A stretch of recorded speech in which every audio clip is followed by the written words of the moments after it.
Welcome to Q&A Selling Online, with answers to questions about creating an online empire, promoting products, or building a brand. Your host, private label and e-commerce entrepreneur, Quinn Amorm. Welcome to the show, my friends. Today's guest, like many people, used to be overworked in a job where he managed between $1 to $3 million per month, and all he wanted was more time to spend with his family. The difference is he did something about it. Today, besides loving fast cars, camping with his family, he works hard in building his own brand and helping other people build their brands. He's not only an influencer, he's a savage marketer. He's the chief growth officer of brandedmedia.io, and he's the founder of the VA Staffer. Jef J. Hunter. Jef, how's it going? Wow. Thank you for that intro. That was beautiful. Man, I'm not sure if I deserve it, but it was accurate. Oh, yeah, you do deserve it, man. It's a pleasure having you here, Jef. It's been a long time coming. So let's start before we get into business here. So how's the Corvette? Are you loving that? Here's the problem with the COVID-19 and the production problems and the strike. I still haven't. I ordered my Corvette last year, and they said that maybe we would get it by August of this year. Well, it's July, and I haven't even got a call back from the dealership yet to pick out everything that I want, because now it's a good thing, but there's some options that have changed, and I see that in September of this year they're going to start taking orders on the 2021. So maybe I'll just wait for the 2021. I don't know. Wow. But you do have one. And I have it. So I have a 50th edition, 50th anniversary Camaro. I have one of those.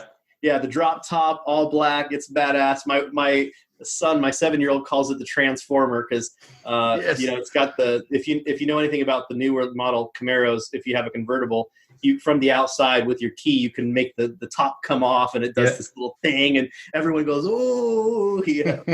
So and remember the movie Transformer, right? That Camaro was like Bumblebee, right? So my dad's like, so my son's like, oh my God, Dad, you got a Transformer? You got a black Bumblebee, right? I do like fast cars. That's true. Yeah. It's very interesting how the gas mileage goes down when you change it from touring mode to sport mode. But I'm very much looking forward to the Corvette because it's going to have it's insane. So yeah. So that's the 2020 Stingray, the 2.9 second one. Yeah, it's mid-engine. It's beautiful. Yeah, I reserved mine last year. They said probably by August, which I was upset about because I was hoping April. Well, now it's July, and I'll be lucky to have it in August. I don't even think that's going to happen because I got a custom color. I got orange with orange seat belt with the black carbon fiber trim. And now that I've got my Savage marker launch, I'm like, you know what? Maybe that's on purpose. Maybe I'm going to do black with red trim now, you know? Wow, man. Oh, man. I really like that one. I'm a car lover too. I have the Porsche Turbo.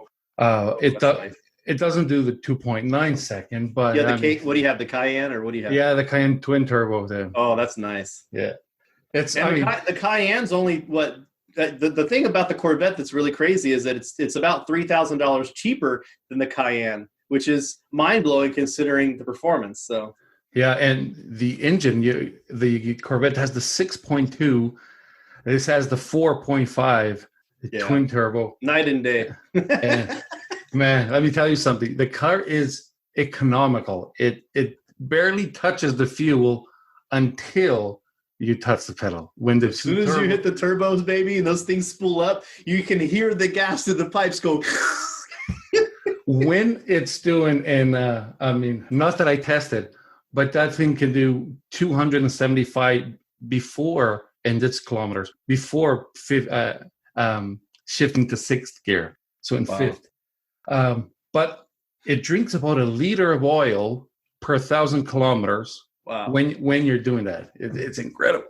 So, but hey, it feels good, right? I mean, that's why we buy cars, is how it makes us feel, which I think is the perfect segue into the business part of our segment, because there's so many things that we do in life because they're based on feelings and not logic, right?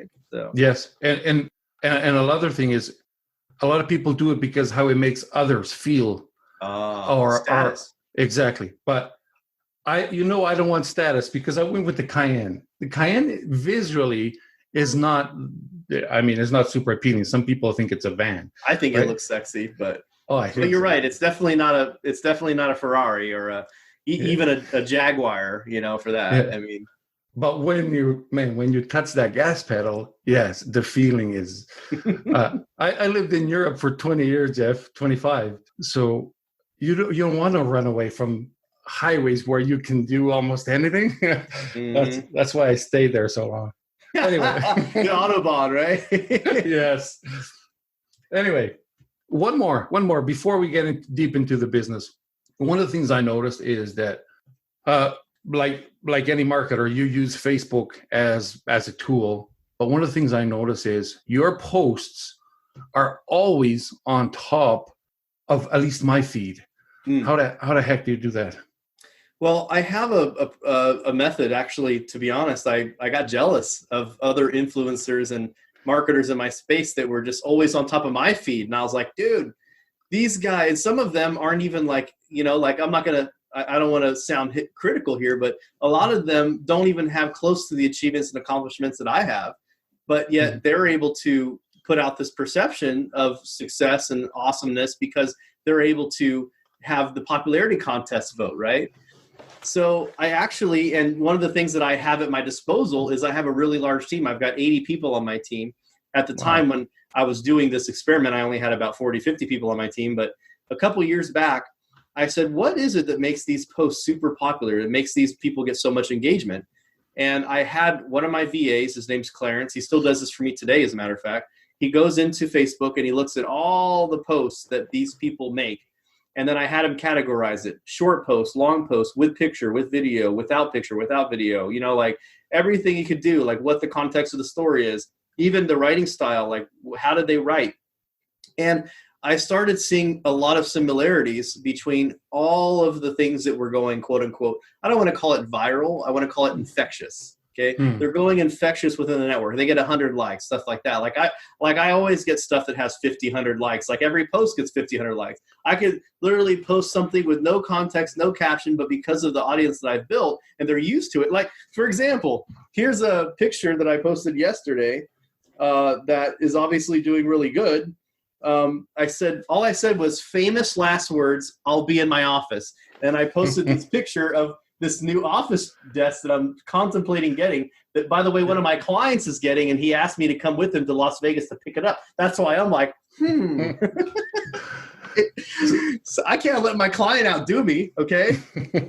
So what I found was that there's 5 pieces of criteria that works basically unequivocally every time. And number 1 is you have to be able to pique people's curiosity, right? People are constantly scrolling on social media, and you only have a fraction of a second to pull their attention while they're scrolling. So you've got to grab their attention, and the best way to do that is to pique someone's curiosity. Say, oh, what is this? What is he doing? What is going on? Why is this happening? Right? What is he talking about? That's what we want people to think.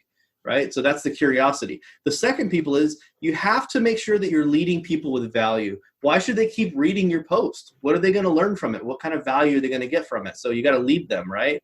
The next piece is you have to make people feel emotionally invested in your story, in your post, right? Like, even though that's only 2 sentences, people saw that and they're curious now, because half of the comments on my post are you getting that? Oh my God, where did you get that? Send me a link, right?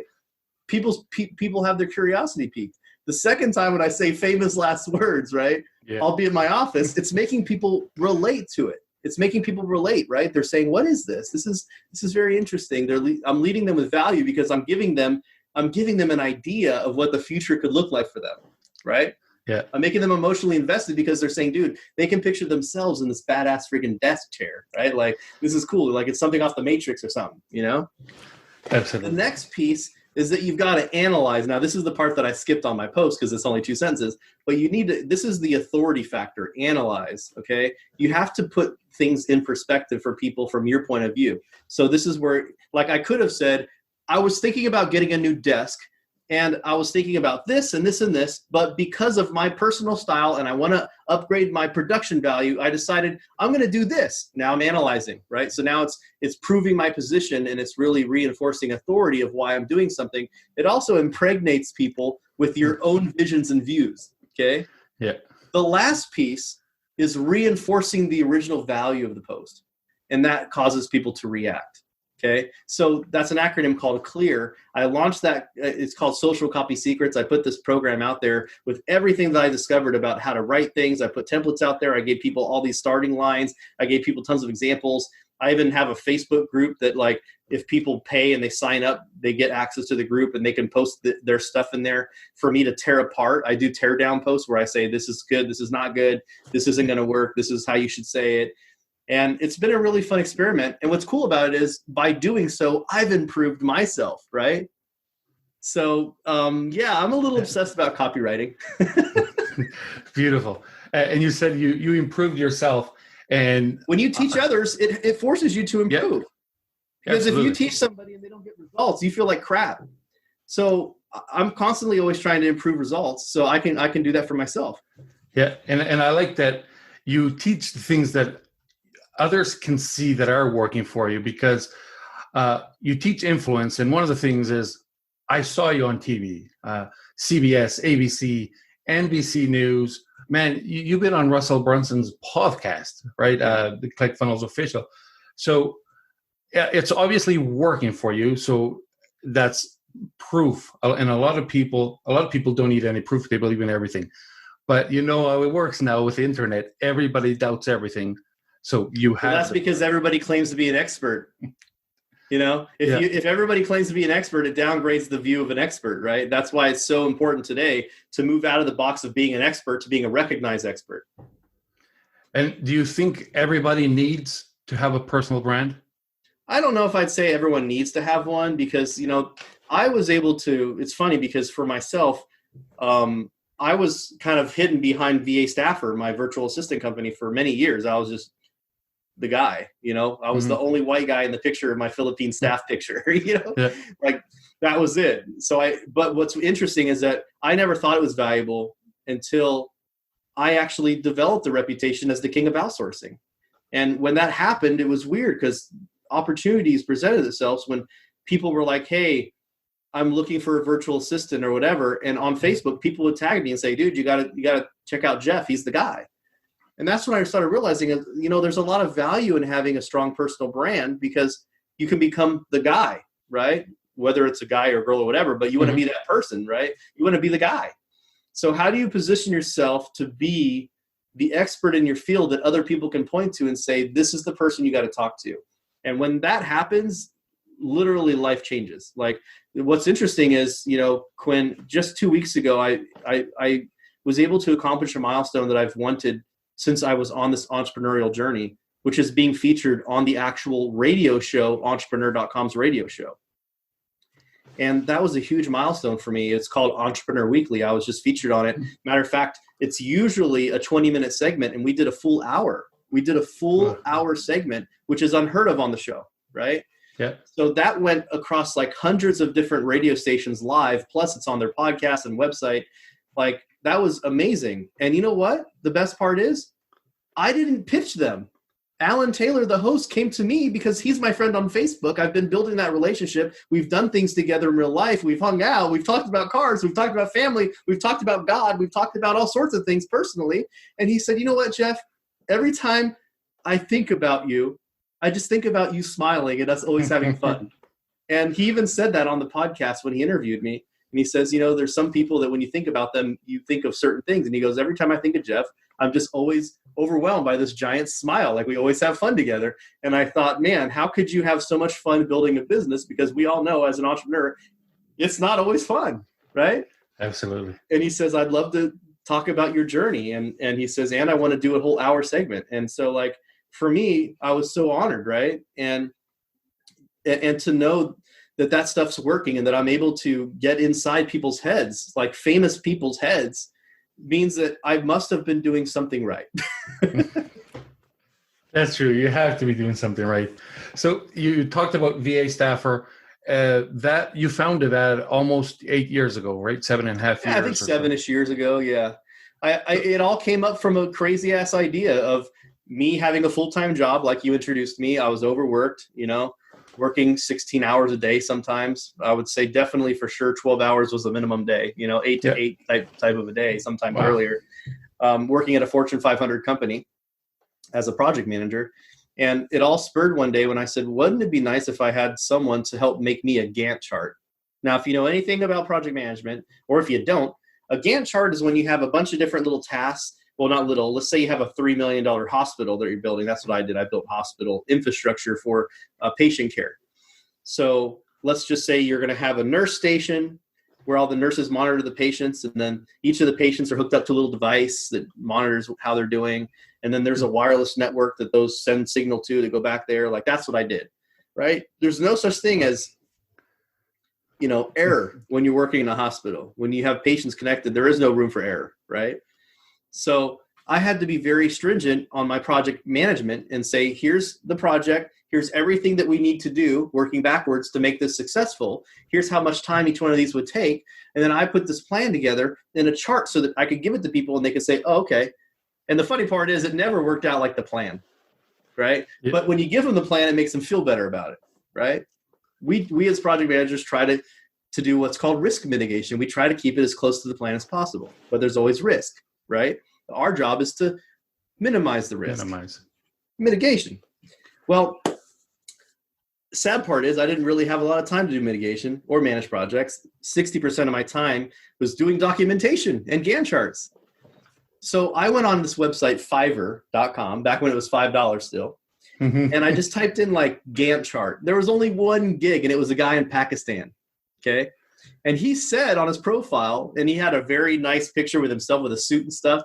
And he said that he was a PMP, project management certified by the PMI Institute, Project Management Institute, that he was certified. And I said, holy crap, for $5 an hour? This guy, for real? I was mind blown. And it would have took me 15, 20 hours to do one of these Gantt charts. He comes back to me. And by the way, I'm managing 50, 60 projects at a given time. So for me to dedicate 20 hours on a project would take a week, 2 weeks, 3 weeks. So he was able to get it back to me in one day, charging me 8 hours, which is about $40, right?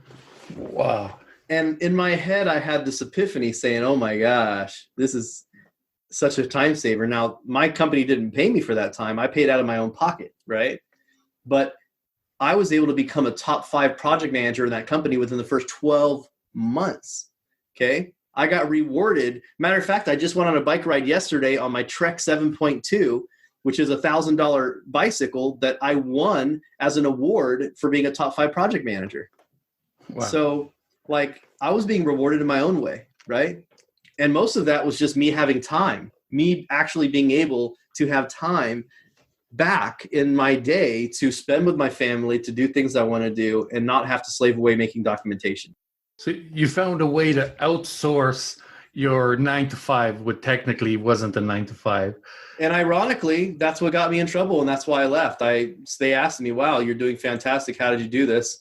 And I told them the truth. I said, I have help.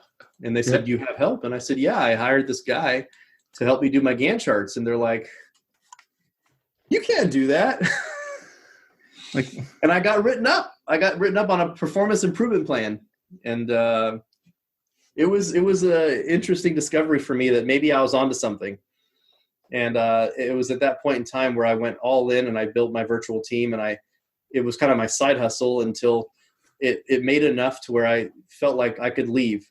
And by the way, my only looking back moment was I probably should have stayed a little bit longer because it was not profitable when I left. So imagine going from $150,000 a year salary to not, right, to a break-even business. And then I had to move in with my grandparents, like I didn't have, and I had a wife and a 3-year-old son. I had, talk about one of the most demoralizing, humiliating, depressing moments of your life is a 30-something-year-old man moving back in with your grandparents, right? So it was definitely tough, but the sacrifice was worth it. I took my family to the Philippines. We lived there for a whole month. About 70% of my team are in the Philippines, maybe more now. And it's just been an incredible journey of, learning a lot. Sadly, a lot of it the hard way. I wish I had the mentors like I have now. I didn't have them back then. But I think that, if anyone's listening to this and they're trying to take that full jump, nothing's wrong with having a job. Okay, there's a lot of hustlers out there that are going to try and sell you on how important it is to work 80 hours a month, 80 hours a week for yourself, so that you don't have to work 40 hours for someone else. I don't believe in that. I believe that you should have, security in what you're doing, especially if you have a family, right? And then you can validate your side hustle. Don't go all in on your side hustle until you've validated it and it's profitable. I say that all the time. I'm so glad you mentioned it. I say it all the time. It's okay to quit your job, but don't quit your job today. Make sure that your hobby is actually productive. And in my space, it's physical products that you sell. So I tell everybody, if you make 6 figures, remember, we have to live with the margins, because you sold 100 grand. You don't have 100 grand in your pockets. You have about 20, right?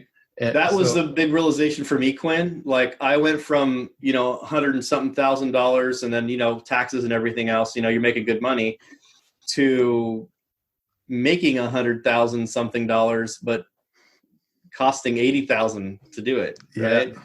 And I'm like, wow. And even my first year, I think my very first year was maybe 220,000 when I went all in, and it probably cost me 150,000 to do that. So I'm still negative, I still wasn't making money, but I had downsized a lot. I had really focused on how could I do cost savings, and there was a lot of things I had to sacrifice in my life to get to that point. But, now, looking back on it, it's funny because it really is true. More money, more problems, because as my business has grown, I've had to grow my staff. And as the staff grows, you have more payroll, and, you have to make a lot of decisions based on how much value everyone on your team is going to be able to contribute and bring in. And you're going to find there's some things that just don't make you money. Like my accountant, they don't make me money. Although I take that back, because they did get me a $150,000 SBA loan. So they applied for that for me and our company, and we got the $150K plus the $4,500 in payroll PPP. So they paid for themselves finally. There you go. But you have to imagine years and years of paying for accountant, right? But I think it's really important that you decide what you're going to do and what you're going to have other people do, and then how that's going to drive revenue. At the end of the day, you've got to figure out ways to make sure that every activity that's being done in some way is adding to the overall value the company creates. And Jef, you said the first month you actually moved to the Philippines and you stayed there the whole month. Yeah. This is where you found the staff. Did you have like a platform yet for your customers to go to? Yeah. So at that point, when I left my business, I had already had maybe 20 people on my team. And okay. I had one giant client, domo.com, that was hiring 10 of my team full time. And my margins were so bad because, like I said, I already had a full-time job. I was already, making good money, and I never needed to be profitable. So, I was probably making 20% profit margins at that time, which is obviously not enough. Guys, if you're listening to this, please make your profit margins 50% or higher. If you're doing services, if you're doing volume, e-com, obviously you can have lower margins, but you're doing volume, right? For human capital, there's a large overhead. There's a large overhead for human capital. So, make sure that you're profitable from day one. Yeah. You know what? There's a quick little story about one of my businesses that not many people know about, but probably 95% of my businesses are online businesses. But a couple are physical businesses. And one of them was one of the fastest growing ones. It took only 5 months to reach 7 figures. Now, that's the numbers that everybody focuses on. How much did you make, right? And of course, it was 7 figures, 1.2 or something in the first 5.5, 6 months. But Jef, you want to know how much the profit was? I'm afraid to ask. It was negative 275. Okay. So, well, I think you and I, Quinn, have been around in marketing long enough to know when we can smell BS. One of the things that's a huge red flag for me is when I see someone who has an online e-com store and they'll post their like $1 million in sales on Stripe. But what they don't show you is that it took 1.2 million in ads to do it. Yes. Well, they got inventory and ads. It's 1.2 million. So you're like, okay, so you made $1 million, but it cost you 1.2. Exactly. At 1.2 on Facebook ads. Yeah, ran a few Google ads too. You dabbled with Bing, so you lost another 50 grand there. And you spent $20,000 on influencer campaigns that didn't work on Instagram. Yes, because they didn't. And you gave away a bunch of products. You know, like they didn't have any engagement, and yeah, absolutely. So listen, when you started, this was fairly new to you. How did you feel did you feel like you had control? Because now they're far away and you're remotely managing these people. That was a hard lesson. So I went to the Philippines 2-3 times a year, mainly I would say 2 times on average. I've been to the Philippines like 15 times now since 2013. Mm-hmm. And usually by the way, this is a testimony to how amazing that my company has grown and how the staff that I have has really stepped. By the way, I'm not a narcissist. This shirt of me, okay, this is me. This shirt of me pointing at you right now, just like I'm doing, was made by Mike Schmidt, one of my people, one of my homies, who asked me for my address, had no idea what he was going to do, and he sent me the shirt. Wow. So you see 2 beautiful bald guys. I know it's a little overwhelming. For those of you listening to the podcast, you got to watch the video, because there's a beautiful bald man in front of you and a shirt with the same beautiful bald man also on him. But I actually ended up hiring a consultant. Her name was Ria. And I had no idea what I was doing in the Philippines. And in 2016, I hired her, brought my family from the Philippines to the Philippines with me. And basically, I sat down with her and figured out, like, what is it that's really holding me back from being profitable? And that's when we realized that we were paying people the wrong way. I was paying people salary, and they were working overtime. And that's the only way that they were able to make more money, was to work longer hours. So the incentive isn't to perform, it's to work more hours. So now I've changed up my payment a bit to reward people for doing a good job, to actually performing. So like, for example, Julio, my inbound sales guy, this is a new thing too, is that he has a base kind of a salary that he gets, and then he gets a bonus incentive for everyone he brings on board, every sale that he makes. And this was a huge change for me, because it incentivized people to do the right things, right? Like, if I have an inbound sales guy, I want him to make sales. So if I'm paying part of his performance, his pay is based on performance, then it incentivizes him to get more performance, right? So you have to think a lot about how that's done, how you pay your team. And also, because I'm virtual, and by the way, this is the testimony I was saying earlier, I haven't been to the Philippines since August of 2018. August. Okay. Wow. And in January of 2019, by unanimous decision, my team, who I had an office in Makati City, downtown. Makati City in the Philippines is like the Silicon Valley of the Philippines. And we all had this call because one of the team members said, "Hey, sir, I noticed that most of the people you're hiring now are remote." So there were 20 people in the office and about 30 people working from home. And they said, "Why are we still working in the office?" And I was like,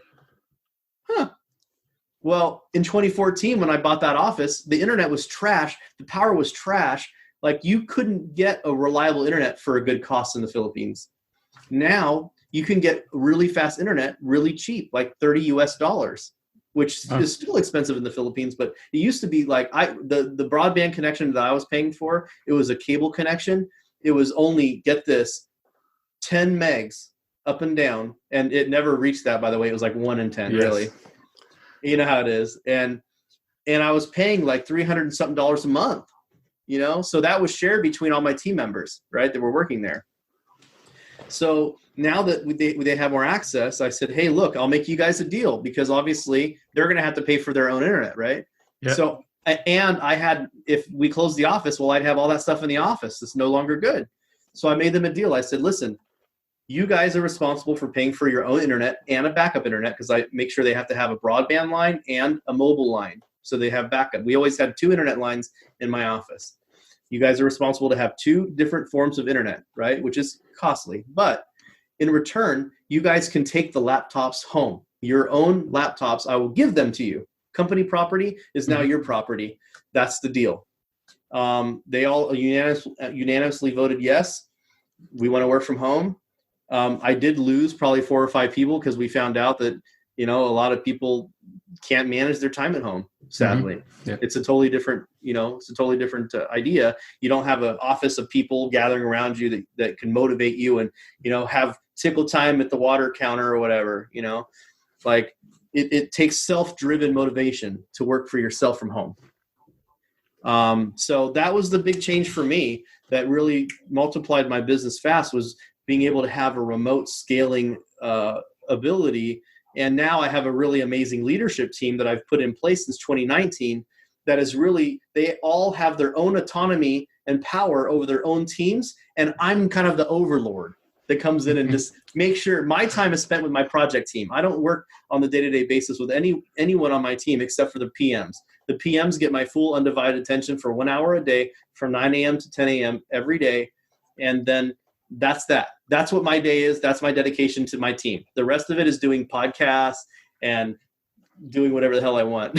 Yeah. So I like that you touched on the way that you changed the way you pay them. Yeah. Of course, I don't have a team near as big as yours, of course, because we do different things. But I did try something because I have some remote staff too.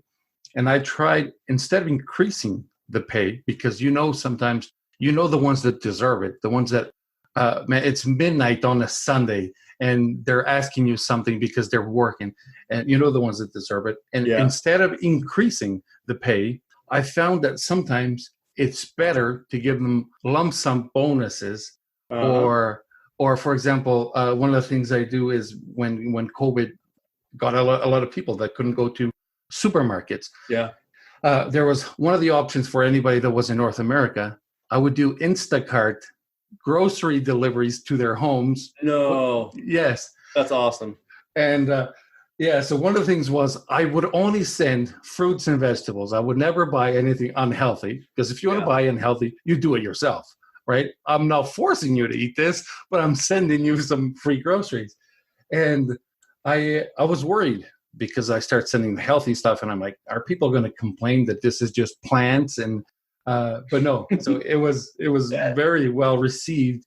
And again, I did the laptop thing. I bought Acer Nitro 5s, which is somewhat of a gaming laptop. Well, it is a gaming laptop. It's not the top, but yeah, but they work really well for work. I'll tell you what, you want to talk about productivity. So see, you're a smart man, because healthy food increases productivity, right? Yeah. Fast computers increase productivity. So this is a fantastic idea. And actually something that I've done a few times myself is I reward people with things that are going to do good for the company. Give them a new mouse and keyboard, give them a new monitor, give them a new computer, give them a new whatever, right? I think I bought it. The last time I was in the Philippines, I bought new computers and I had them custom built at this little computer shop in the Philippines. They were basically like gaming rigs, but I bought them for those guys because they're my web and graphic designers. They do video editing too. So it's really, really valuable tool for me, because it also gives them more ability to do their job. Oh, yes. And if when you do like a Zoom call with the staff and they try to share the screen and show you how they do something, one of them, I mean, it was painful for me to watch that. It was like I could walk away, come back, and their mouse was still moving to go. So I'm like, no wonder you work till midnight every single day. It's because you could do the task that everybody does, but it takes you longer. So Acer Nitro 5. It was like, those are sweet, man. Unreal. See, this is what I love, because I think right now we have this really crazy movement, especially attached to the Black Lives Matter movement and all these other things. We have like this really crazy agenda, and I know that you don't like to talk politics, but it's very important for us to establish in business that there are people that just don't like business. There are very anti-business people. And to me, sadly, it's because I don't think that they understand how important entrepreneurship is to the growth of people all around the world. Like right now I have 80 people on my team. My payroll's insane, but I'm providing amazing jobs. And because, like I said, 70% of my team's in the Philippines, most of the people that work for me are getting paid more than anyone in their family ever has generationally. Mm-hmm. And that to me is a moment of pride. It's a moment, and it's pride for them, because they get to say, hey, look, Ma, look what I've done. Like, this is incredible. Like it's incredible to think that we can have such impact as entrepreneurs, that we can literally, I mean, I'll be straight with you, because I know you're on TikTok too. But on TikTok, I go by my hashtag, the same, Jef J. Hunter. It's the same username. Mm-hmm. And sometimes I'll have people that like look me up and they're like, oh, you're just some white, privileged, whatever, whatever they want to say to me, whatever, and I'm like, I have 80 people on my team. And some woman tried to tell me, listen to this, about how trillions of dollars a year are stolen wealth from wages. And I was like, stolen wealth? Are you telling me that the 80 people that work for me, that I pay for them and their families every day, that I'm stealing wealth from them because I'm paying them a salary and because I'm creating a positive ROI on their income? Come on. These people, they do not know business. They don't understand anything about things. They've got scarcity mindset. They've got employee mindset. They've never had to pay a damn payroll in their life or they'd understand. Yeah. I agree with that. There's I can't even remember his name, but because like we mentioned earlier, I suck at politics, but there's one guy, he's a politician that, he has a podcast too. I can't remember the name. So anyway, the story won't make sense because I can't remember him. But anyway, he speaks beautifully about defending entrepreneurship and he's anti the non-entrepreneurs, the ones that speak like you said against it. The anti-capitalist movement, the people that say that we're capitalist pigs. I gladly wear the shirt that says capitalist pig on it, like for sure. Matter of fact, I think that's Steve Larson who put the capitalist pig shirt. He made it pretty popular. But through capitalism, and this is what's cool, is we have a real cool obligation. And this is what's great about entrepreneurship and through capitalism, is that we can use our money for whatever we want. And the more money that we have, the more we can use it. And the more money we have, the more good we can do with it, right? And I think that money is just an amplification of a person's inner self. And if you are a good person, you have more money, you'll do good things. If you are a bad person, you have a lot of money, you do bad things. So, I think that money is a tool. It's an avenue to project. It's an avenue to do things.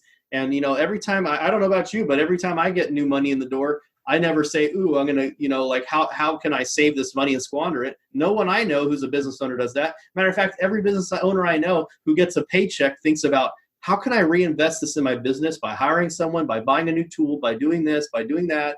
And that's just how we grow, right? Yeah. How can I make somebody feel good?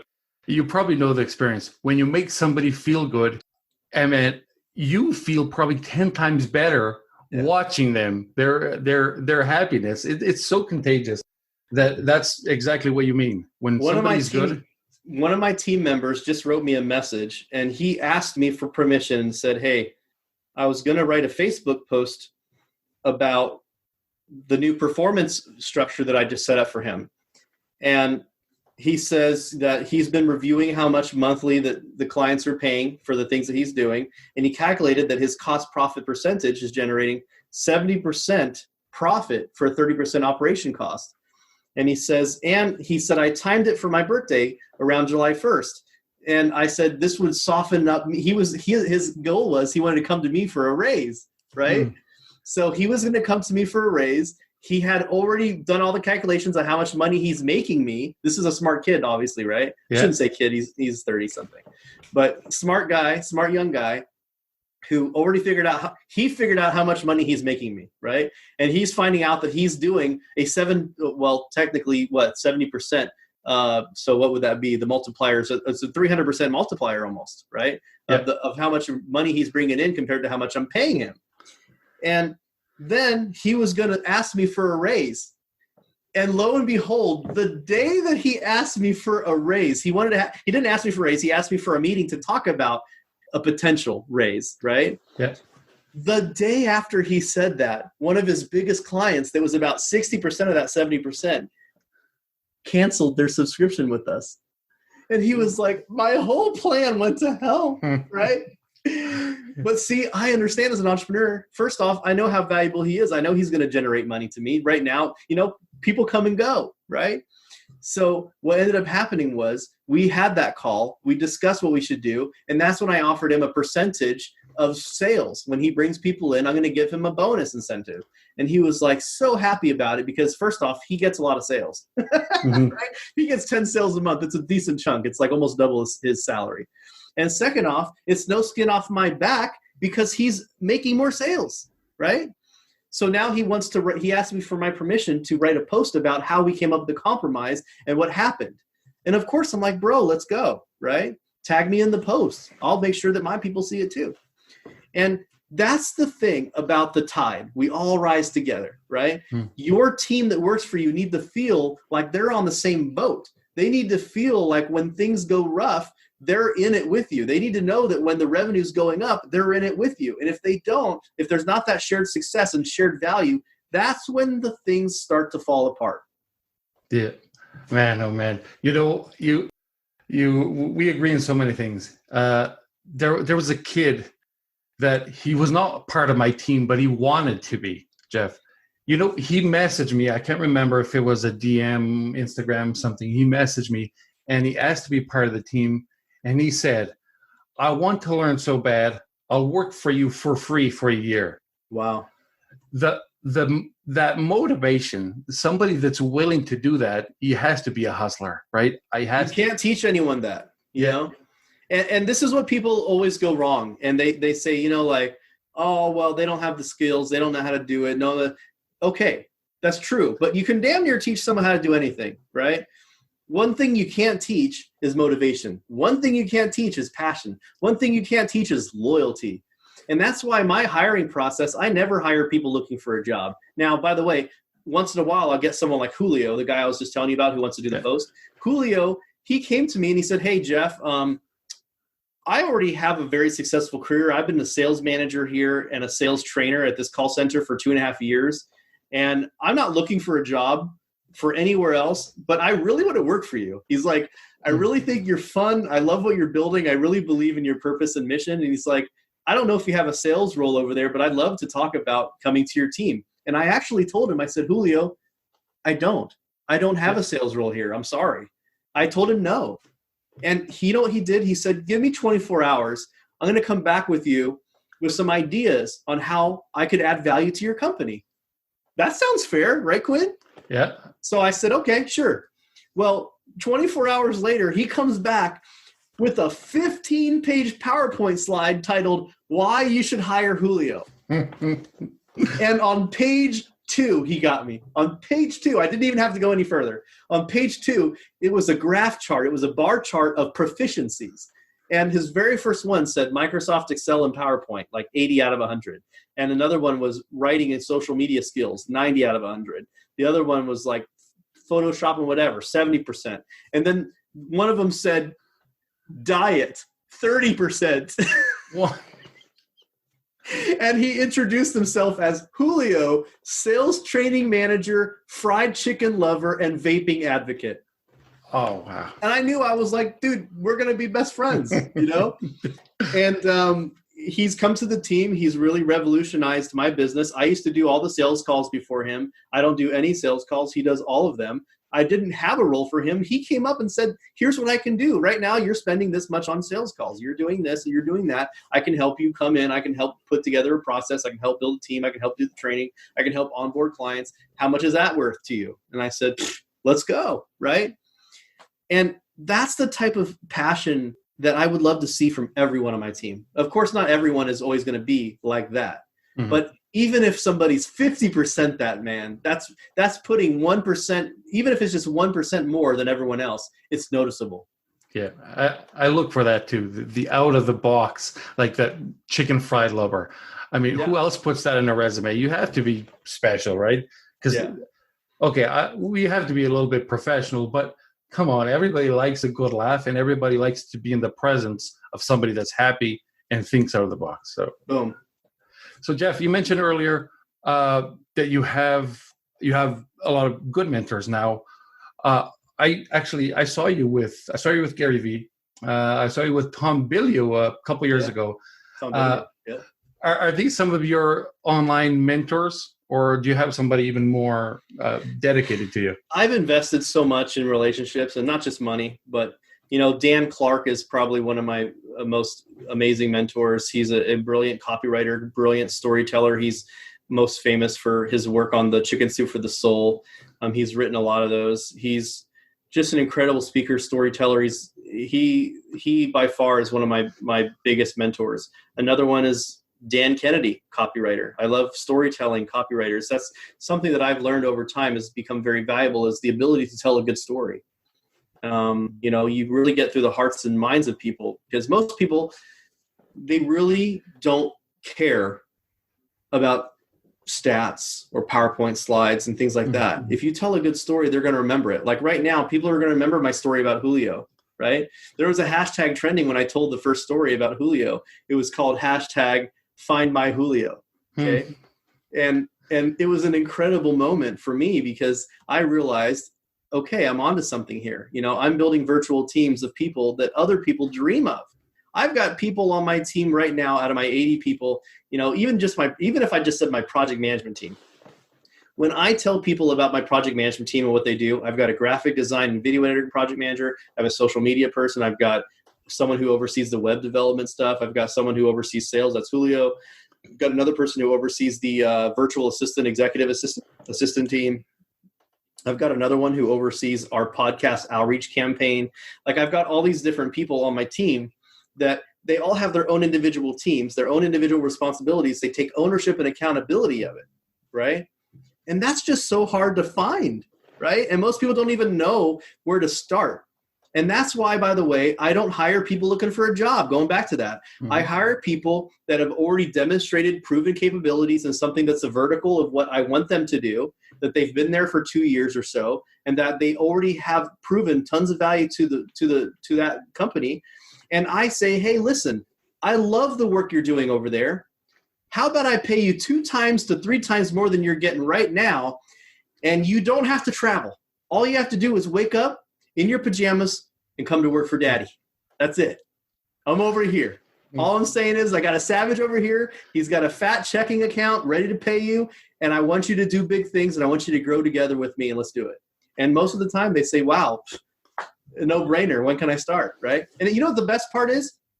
I know when I make the right decision, when they come back to me and say, you know what, Jef, this really does sound fantastic. Let me talk to my family about it, blah, blah, blah, blah, blah. And I'm going to need like 15, 2 weeks or 30 days to do a complete exit from my other company, because I'm so, like, then I know, like, oh my God, they give a damn, right? Like, how they treat leaving their other job will be replicated when they go to leave you. So be very cautious, mindful of how they treat that relationship. But Jef, one more question before I let you go. Do you ever wear pants? I'm not wearing pants right now. That's why they call me the underwear entrepreneur. For those of you just listening in, there's a sexy guy, and they're matching black boxer briefs, so nothing too beautiful to see here. But that's another beautiful thing about being an entrepreneur, right? Here I am in my computer, in my office. I got a 900 square foot office. It's more of a production room. I got my computer nerd computer right here. Look at that, with the savage marketer etched in glass on the computer. Like, that's pretty savage. Wow. I got my custom sign back here that was too heavy to hang up. I got to get some custom reinforcements for my wall. I mean, we live in a great age, man. And this, like, I don't want to downplay what's happened with COVID-19 and what people are going through, but it has just been a very good time to be in a position of building virtual teams. That's all I'm going to say.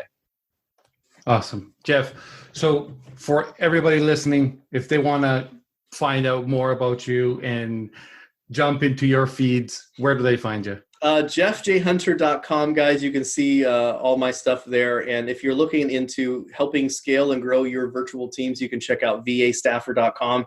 I'll be the beautiful bald white guy amongst my team of Filipinos in the starting picture. You can't miss me. I'm just glad, Quinn, that we finally got this. I know it's been years in the making that we've been connected. I would say my Facebook, but unfortunately, I've been full on my Facebook friends list for like a year or two. So LinkedIn is a really great place to be. I love LinkedIn. I think it's a really amazing emerging platform. And if you're not on LinkedIn, if you're not using it, you should. Yeah, I agree too. And for everybody listening, I'm going to have all those links on the show notes. For those of you that only listen, you may want to take watch a video of this one so you can see Jef's underwear. So you can see how it's done, ladies and gentlemen. Yeah, that's how it's done. Jef, thank you so much, man. It was a pleasure. Appreciate it.